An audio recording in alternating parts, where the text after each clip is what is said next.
Cool. Hi-Fi community, friends, family, incoming students, alumni, faculty, thank you all for being here. Thanks for tuning in. And to my fellow classmates, dude, good job. Everyone give them a round of applause.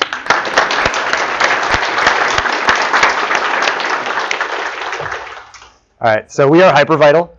Hypervital is a sci-fi emergent survival game that takes place on board the space station Persephone, which has become infested with an alien organism called the Xenoflora. You play as Captain Kate Sotera, the last remaining survivor on board the space station. Rescue's coming, but with a monster roaming the halls of the space station, destroying vital ship systems, threatening you with poison and mutilation and worse, there's a lot to do to stay alive. So the game centers on the idea of systemic emergence, which means having relatively simple systems that then interact to create complex behaviors. For example, our game features a climate system that tracks the temperature of various rooms on the space station. There are a wide variety of ways to change the temperature of a room, such as by setting fire, by placing ice, and using the climate control systems on board the space station. There are also a variety of effects that changing the temperature might have on the environment. This makes something as simple as freezing a puddle an interesting thing to play with. Maybe you place some ice down and then use a special time tool to make it speed up faster, cool down the room this way. Maybe you hack the climate control systems to make the room cold. Or maybe you think of something that we, the developers, never thought of. That's good. We want that in an emergent game. And this allows our game to be problem-based instead of puzzle-based. So we don't concoct one-off solutions for individual challenges on board our space station. Instead, we lay out a really simple objective for the player and allow them to answer it how they see fit, making use of our systems. So in the example you see on screen, this one's a little bit dark. We have a console, and the only objective that you have is to provide power to it somehow, which will then override the reactor. So let's say you're trying to do just that. You could simply connect a wire to it, but you could also then use puddles to conduct electricity, or even use ice strategically melting at just the proper moment to connect a circuit at just the right time. These choices, we leave them entirely up to the player. We don't dictate how you have to do them. And so our game focuses on the idea of frantic, imperfect decision-making, trying to make our player feel desperate. So you have to do your best to figure out how to deal with the problems on board the space station as they arise, usually leading to a less than ideal choice on your part. That's good. We want the player to feel that. And as such, this game is relatively hard. We anticipate the player losing several times before they get a hang of it and actually manage to survive until rescue comes. So today, we're going to show one playthrough ending in failure. But the idea is that a player would play several sessions of this game, having different things happen each time based on the idea of emergence. So with an idea of what this game is about in mind, let's jump on board the space station and see if Kate can survive until rescue. So Andrew, Jacob, I invite you up here. And I'm going to turn off the lights.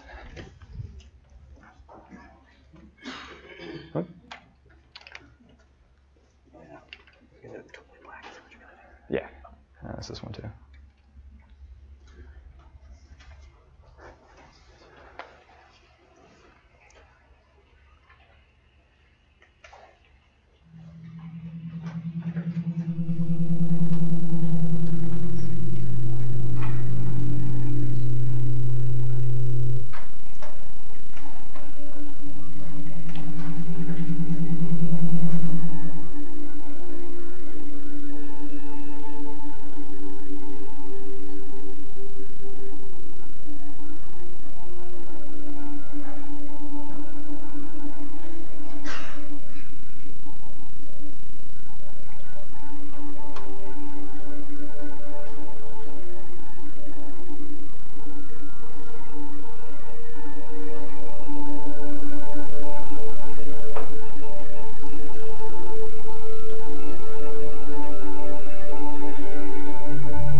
Time lab compromised.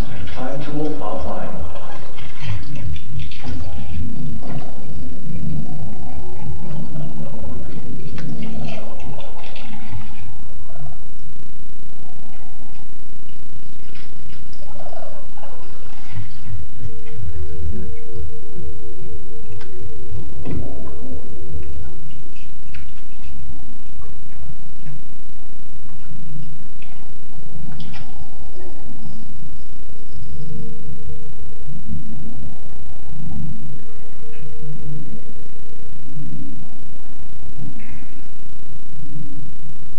Reactor integrity dropping.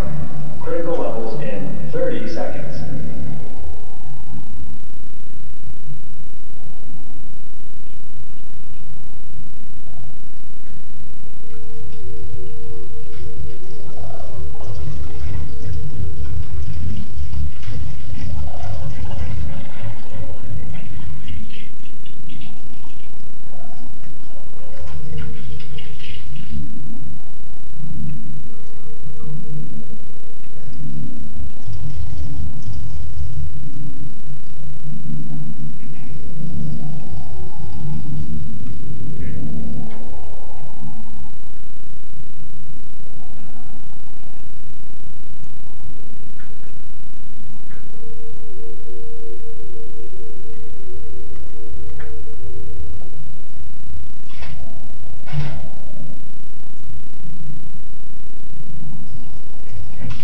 Reactor online and stable.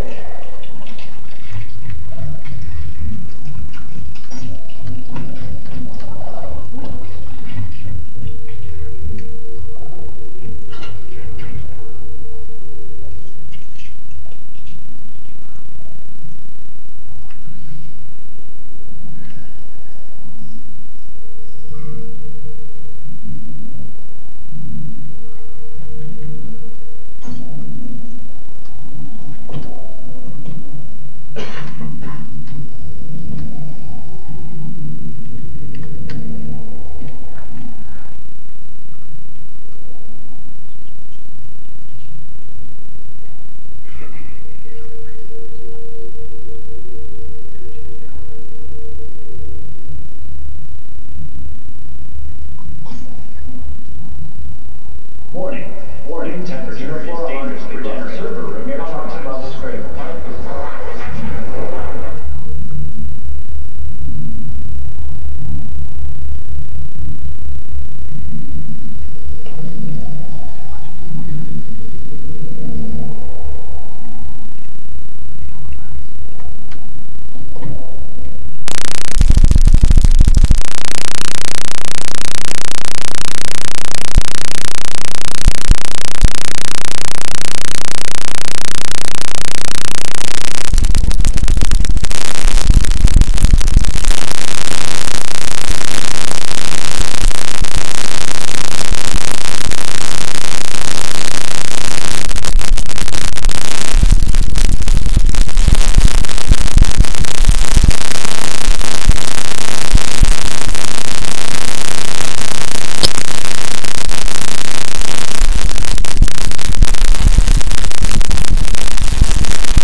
Reactor online and stable. Critical levels in 30 seconds. So our game has a lot of fail states, and we've reached one where he's in kind of a difficult position. So what we're going to do is we're going to clear the room because we have a little bit more to show you and give him a few more lives so we can show it to you.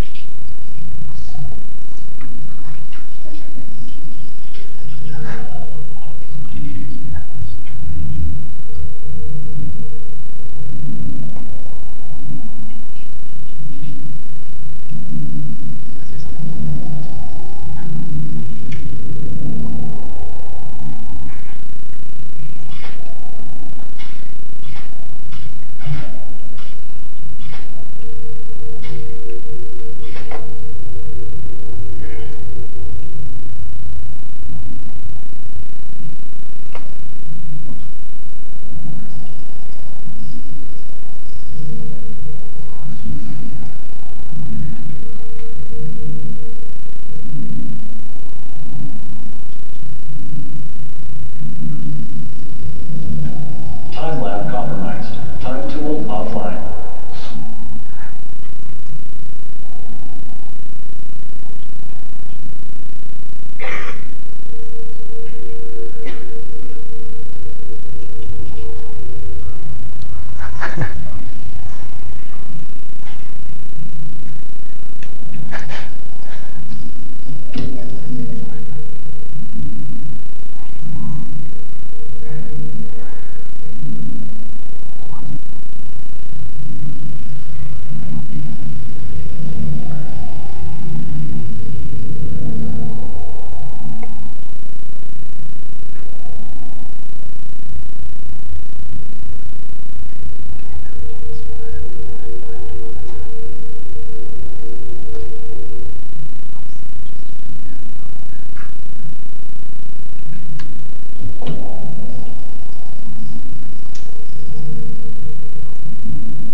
Reactor online and stable. Critical levels in 30 seconds.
All right, thank you all. Thanks to my team. That was Hypervital.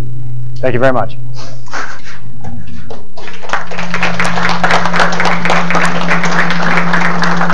There we go. Take a little 5-minute break while the next team sets up.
Let's go ahead and hit play.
Windows tab. Windows tab.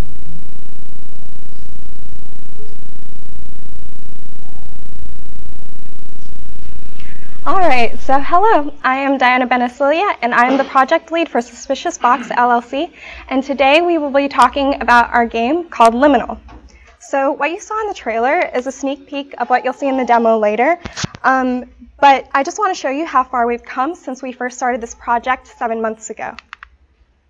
So first we'll be going into the concept of how we came up with Liminal, and then we'll be talking about the development process that we did, as well as feedback that we got from playtests and how we changed our game because of that feedback.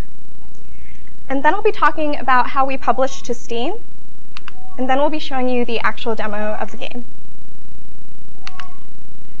So flashback to January, we started brainstorming as a team what would make us all excited as far as making a game together. And one mechanic that we really liked is people having gravity changes, so perspective changes, just like in the game Monument Valley here. So in Liminal, our player could walk naturally out of the door and onto the wall.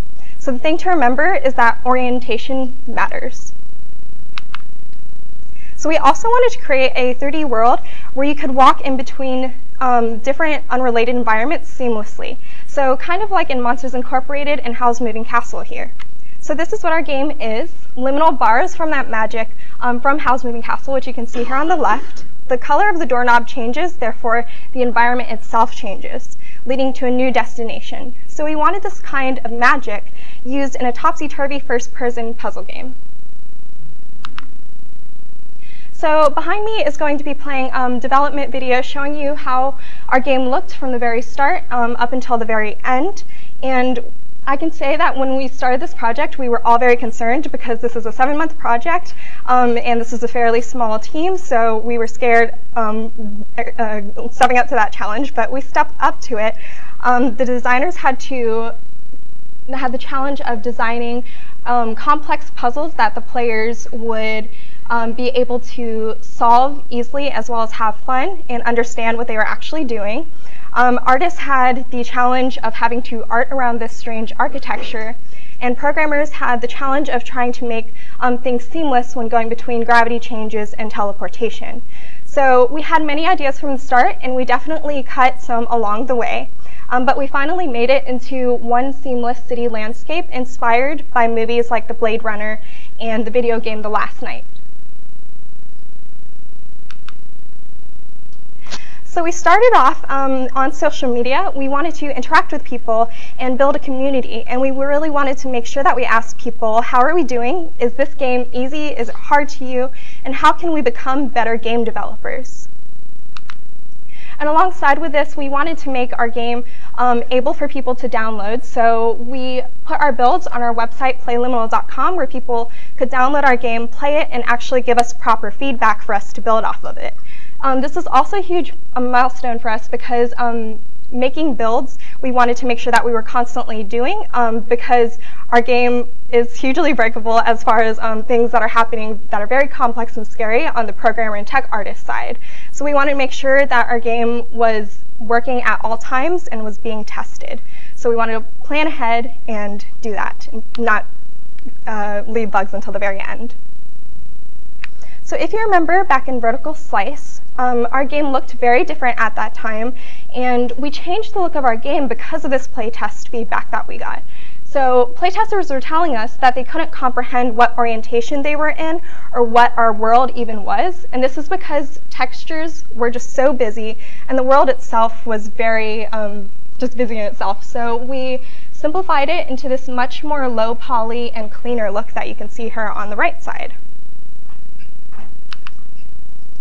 And on top of this, we attended a few playtests where we asked people as they were playing what they were doing, and it turns out that they didn't actually understand what they were doing. And this is because we didn't have a tutorial level which broke down the base concepts and mechanics to them. So halfway through, we introduced a train tunnel area, which you'll see at the very beginning of our game, that teaches the base mechanics so that they can take that knowledge and actually apply it to puzzles later on and finish the game. So we definitely learned a lot from the STEAM process. We were required to, first of all, start our own company, so in order to publish to STEAM. So we did some paperwork to make ourselves Suspicious Box LLC. And the second thing that you have to do is get approved by STEAM. So with that, we were actually rejected 3 times by STEAM. The first time, our game description was too vague. The second time, our game description was too specific. And then the third time, we were rejected for a technical issue. So, but yet here we are on July 23rd, being accepted and hitting the early access button to publish onto STEAM's early access. And now, for those that don't know, early access means that we can still make bug fixes and develop the game further on our end, but while you guys are playing our game and reporting those bugs on our discussion board on Steam. So we're coming out officially onto Steam on December 8th while you guys are reporting that. So we have some ratings as well as bugs. As this guy said, that we first of all, our first build was accidentally published as a VR game, which we didn't mean it to be. But yes, so we took all that feedback and support, and we've had about 2,000 people since last week publishing our game, play our game. So yes, we've also seen people play our game on YouTube, Let's Plays, and Twitches, which has been really fun for us all to watch as well. So one last thing that's more important to me than the game itself is the team. I think I can say here for us that every team at FIA has learned a lot from this capstone process. And personally, I saw my team step up to the challenge, and they came closer because of this. And I think that I can point to each person in my team and say how they not only became a better individual, but also a better team player. So I'm very proud for them for that. And I also wanted to give a quick shout out to 2 people that worked with us externally. So we have Kyle Tessalone here on the left. That is our sound composer, so he made an original soundtrack for a whole game that you'll be listening to. And then we have Genevieve here on the right, who is the co-founder of Pop Agenda, and she is our marketing wizard. All right, so it has been a journey for us all, and we appreciate you all being here during our debut. So now I have Quinn here, one of our level designers, and he will show you our game, Liminal.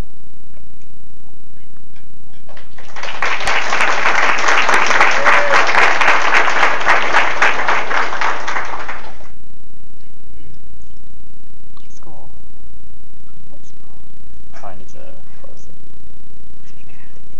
No, I think it's just that I need to reopen it. Okay, cool. See now it's scrolled. It just doesn't update. Okay, got it.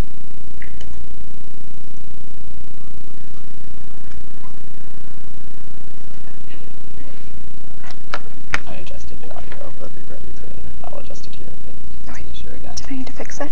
No, it's good. Okay. Because these go down. I did. Okay, okay, cool. Awesome. Actually, I might put it to here instead of full because of the crash.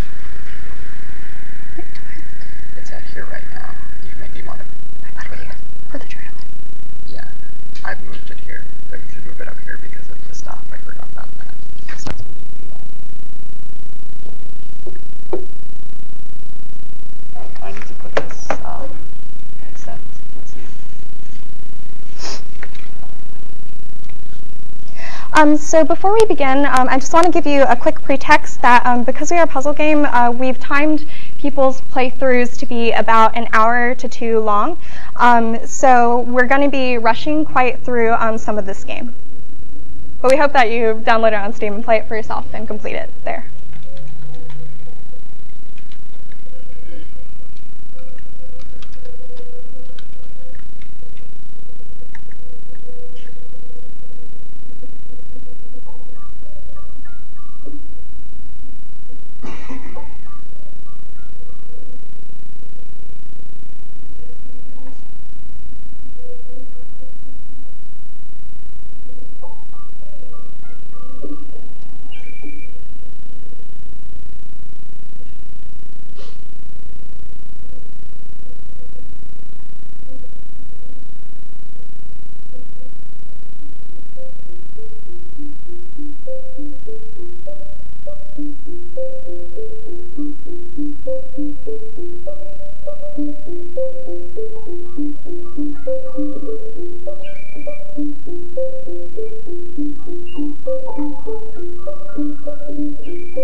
A later level select, as you saw. So this is a later on level that introduces the laser mechanic, which is simply to press the button, and if it ignites onto a laser seal, it unlocks that door.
All right, so this is the last final puzzle when you're inside of the belly of the beast.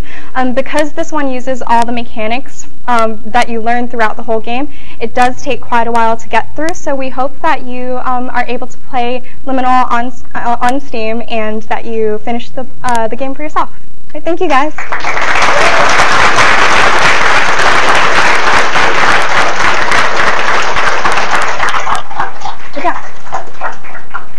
Yeah.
So we're just going to start off really quick by showing you our trailer.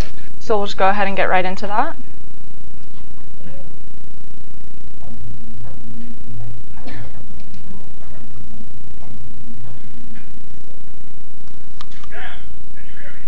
Unfortunately.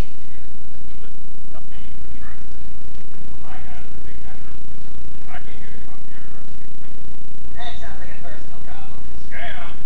What's the worst that can happen? Oh, the humanity!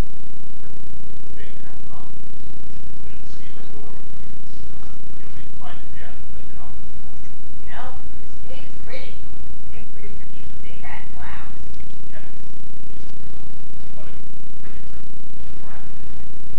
In case you forgot, I'm rescuing you. So shush. Do my thing.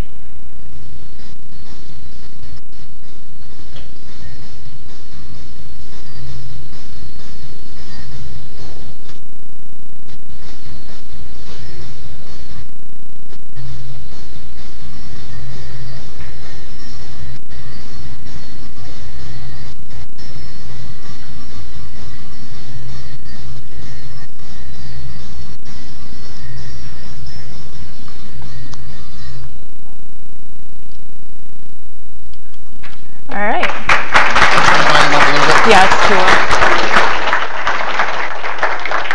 So before we dive into the demo, thank you everyone for being here today. And I just wanted to give you a little bit of a understanding of the mechanics so you understand what's going on in the demo. So Scamp, it's a 3D action platformer, so it'll be mainly momentum based. You'll see that he can throw this little orb, and at any point he can teleport to the orb to get to higher places. But if he doesn't teleport to his orb and he just throws it, it'll spawn like a little clone, and then at that point he can teleport to that clone whenever he wants. So that can be used to unlock puzzles and different things. The last little mechanic that he has is he can cast a little fire shield.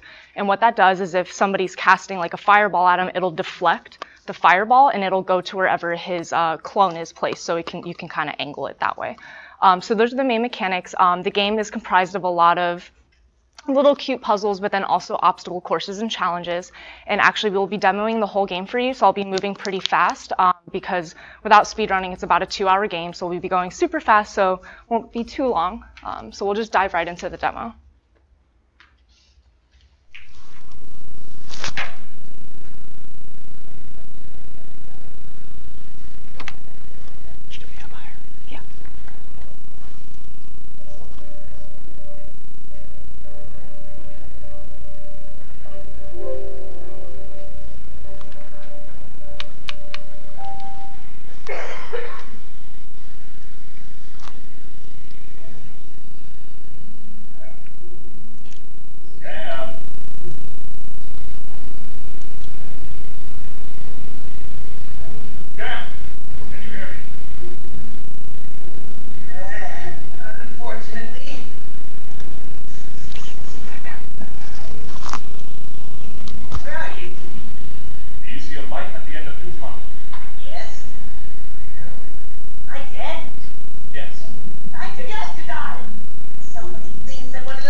You don't stop backseat time, I will turn around.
Now where am I? The Big Hat Mines. There's a sealed door between us. You'll need to find the gem, then help. You didn't say anything about treasure hunting. I don't even know where to start. I don't know. Ask the local or something. Yeah, let me just walk up to them and ask, hey everyone, who helped kidnap my bastard diamond crystals? I'm sure that'll go real well. I should summon the obedient in 4,000. I just have enough mana at the moment. Well, you're And capture. so come and rescue me.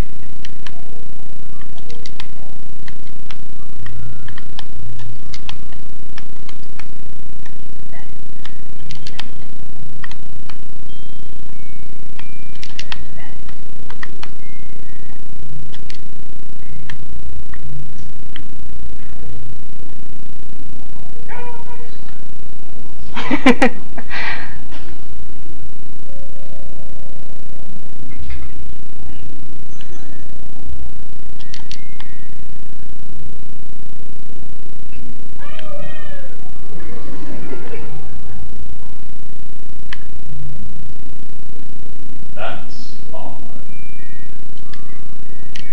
Vacation days? Yeah, I agree. This isn't a vacation. Anyway, I was talking about the unlit torches. Oh, who cares? You should. I'm pretty sure this is a protective jump. See if you can get them lit. Whatever.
fantastical adventure.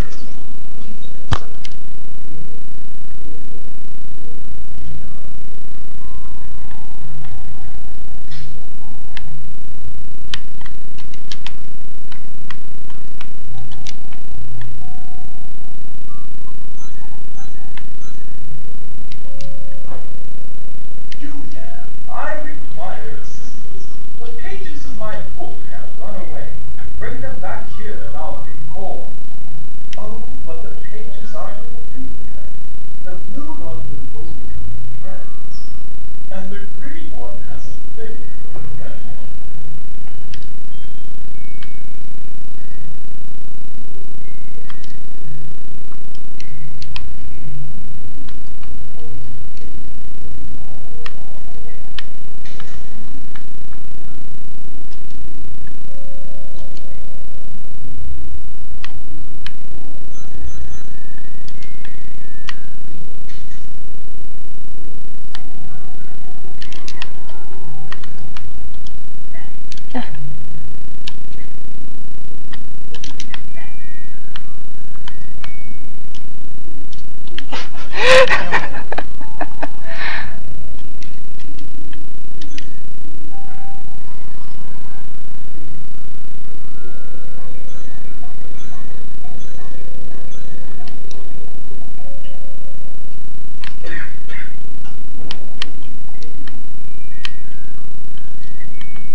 Here, take this.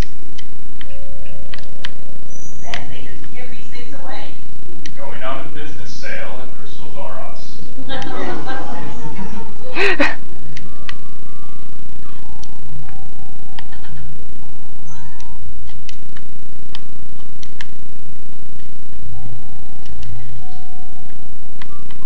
Boy, hands off me, Lee.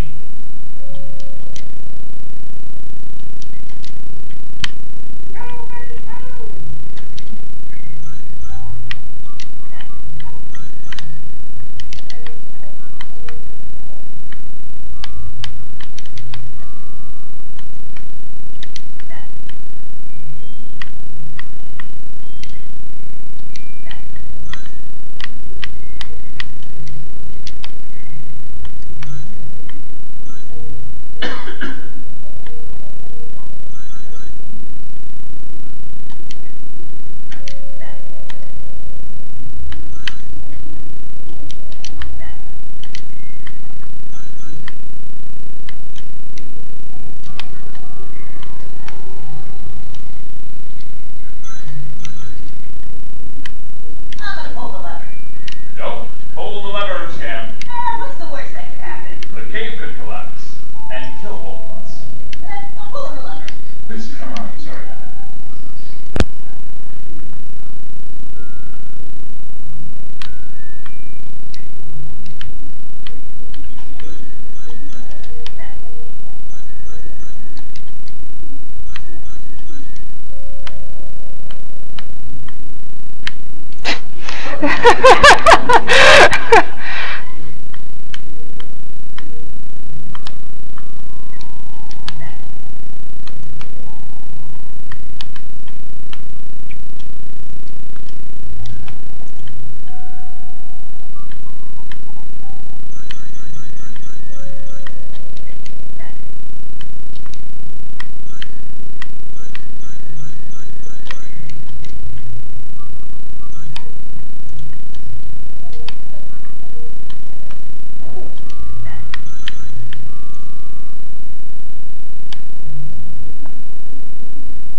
You know what?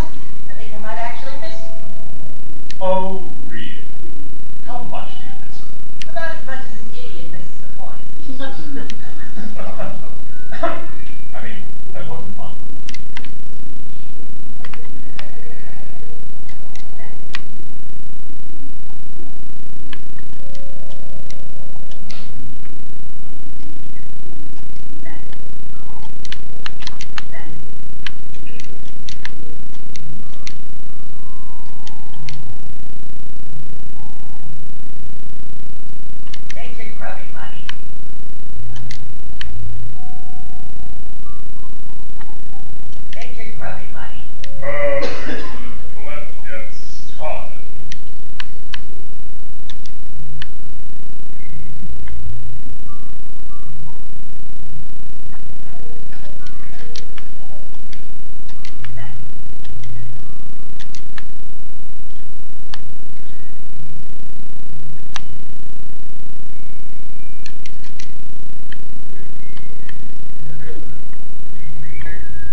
almost there. Hurry, Scan.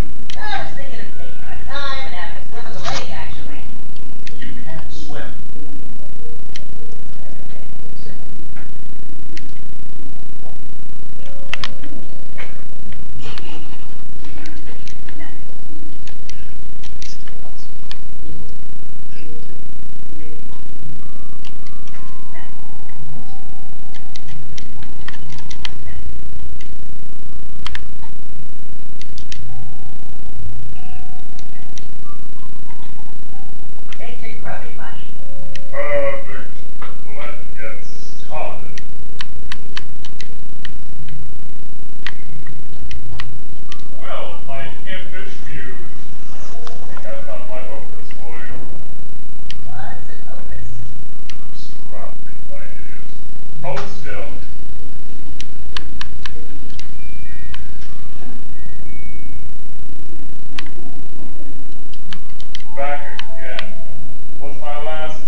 Aw.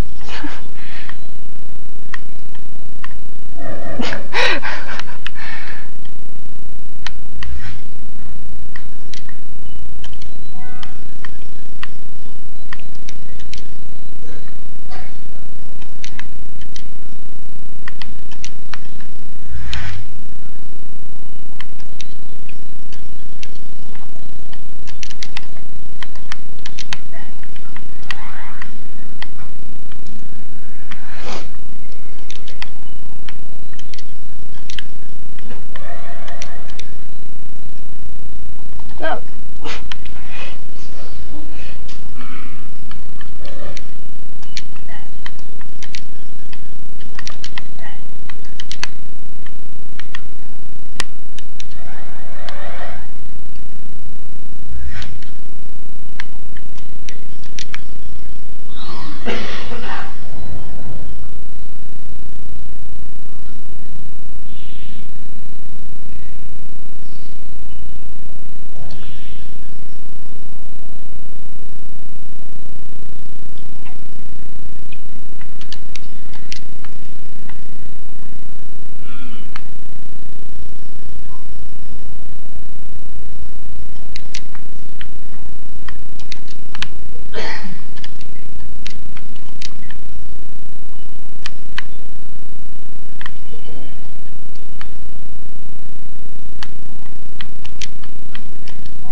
Good job, Scan. I'll meet you outside. You think I can escape on my own too? Sounds like you missed my call. What? Maybe I'll just stay in this cave. Who opens the door? You did cause a lot of havoc out there. I'm just saying, I wouldn't have if you had better taste in vacation spots. I would do that. And now you're free, so why don't you use your magic and teleport us both out of here? Fine, I will wait to give you some mana. Then, we're going to have a talk about your animal. You're welcome. Thank you.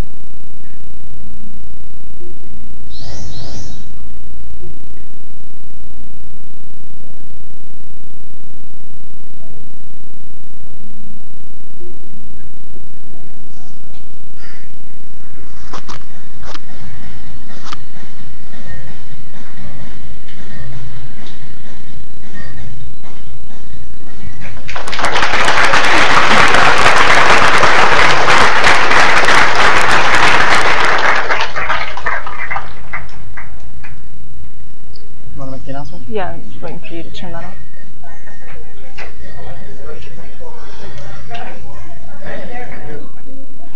And so the last bit of good news that we have is that we do have a group that's taking this game into Venture, and we're going to get it on Steam by December. So what we want to do is just have you guys, whoever wants to play it, it's for free on itch. That's the link. So basically it's kind of in beta, so please play it. If you find any bugs, any issues, let us know so we can make this game better, and then look forward to it being on Steam in December. Thank you.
play.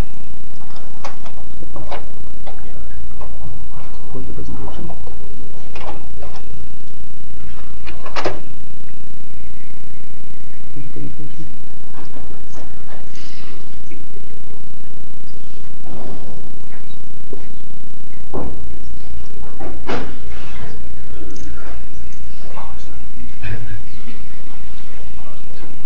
Click that. Click that.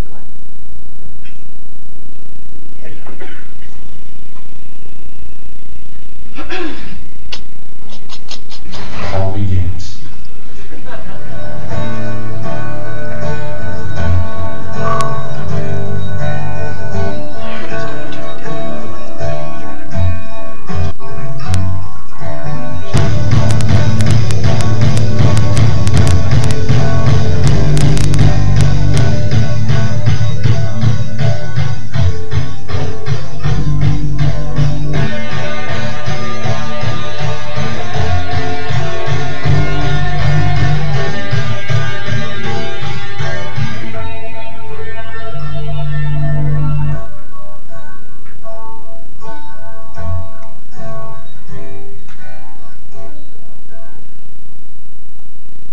Okay, welcome everyone. It's good to see you all here. I'm Jake, project manager from Quality Games, and we're here to show you the finished product for our third-person action platformer, Long Arm of the Law.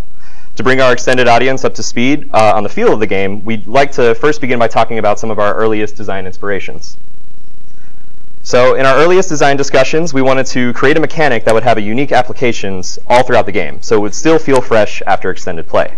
Around that time, Mario Odyssey came out, and we were all pretty caught by the way Mario's hat works in the game, and all the different sorts of ways the mechanic of throwing his hat found utility in the world. To that end, when we settled on grappling as our core mechanic to start with, we wanted to ensure that it would be a tool that provided players with refreshing possibilities.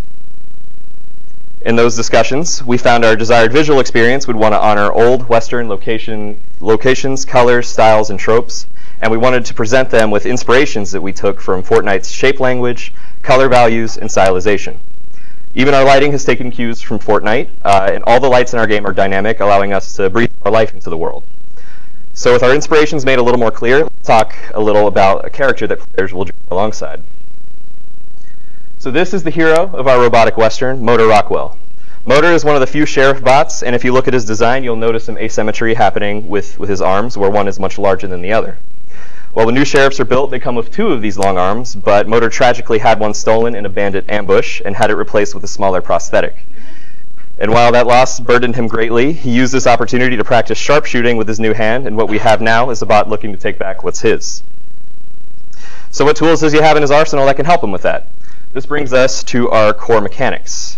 So these 2 objects you see here represent the player's major autonomy in the world. So you have your gun, which you can probably infer is something that can shoot enemies and objects from a distance, but it also has a special property to it, and that the bullets are magnetic, or the bullets are electric, and they can affect magnetism of metal surfaces. On the other hand, the arm can extend. I'm sorry, we'll keep moving. The arm can extend and retract from Motor's body. It can grab onto objects from a distance. You can use it to swing yourself around. And once something has been grabbed, enemies can either be pulled in or pushed away from the player. So when it comes to pushing and pulling, there's a few rules that are associated with that, which brings us to our mass-based interactions. So what you're seeing here is that Motor is able to grab a light object from a distance and pull it to him. Since Motor is the heavier object of the 2, that object comes to him because Motor's weight has the influence. Alternatively, you can use your weight to help push lighter objects away from you.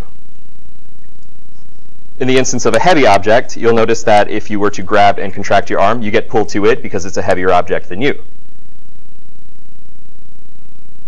And you can also use a heavy object to get away in a pinch. You're able to push yourself away from it. So in the instance of something being the same mass as Motor, if you were to contract your arm, you guys meet in the middle. And if you were to push away, you'd be sent back in an even distance at an equal speed. So we'll be showing our demo soon, but before we do so, I wanted to go over some lessons learned and how iteration was a huge part of our process. Any character or enemy just on its own took countless hours of iterative development, including elements like animation, special effects, just functionality of a character or enemy. That said, the element of our game that needed the most iteration was the last major room in our game before the boss room, a space that we refer to as the Shantytown. We want to show you some of that journey today. So all ideas start out on paper, and our first glimpse of what the area would look like came from our environment artists who made sketches of a rusty town that was built underground with homes packed tightly together, lining up on the walls, and also had major water features in it. On the design end, we intended this area to incorporate every major mechanic in the game as well. This would be the place that players can feel the soul of the game, where they're free to grab and swing around, where they have all the varieties of enemies to fight, and they can complete objectives in the room in their own chosen order. It's not a linear experience for them. So from these sketches and the design goals, we began making a white box area to experiment with. This was the first space that we were able to test out with just basic UE4 assets. At this stage, though, there was some back and forth within our team about how big the space needed to be, should be, and the costs associated. You may not be able to tell from these screenshots, but this area was gigantic at this time. And when we went into set dress, the area with actual props, the space was initially reduced, but not enough, and this would come up again in our team meetings. The screenshot you see on the top left was the iteration just after that white box, and it became more clear to the team that we wouldn't be able to fill up such a huge location with all the lighting we needed and all the visual fidelity of other parts in our game. And in playtest, we would see people wander around what appeared to them to just be a big vacant space and not really having much of an idea what they needed to be doing. So while it did mean that we had to sacrifice some of our work, we came together to plan out a more compact version of the room that everyone could agree upon, while still being a non-linear experience that players could explore on their own. In the screenshot on the right, you can see the town as it appears today, and you'll be seeing this in greater depth in the demo. There were a lot of learned lessons and iterations in our game throughout development that aren't listed here, and we'd like to show you what all that hard work amounts to and its culmination in our demo.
Okay.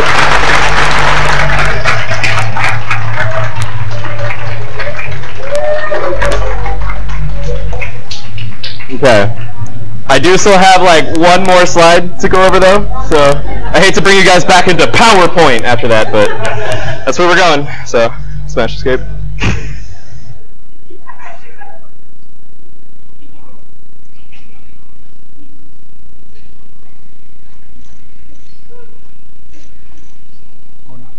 And then from current.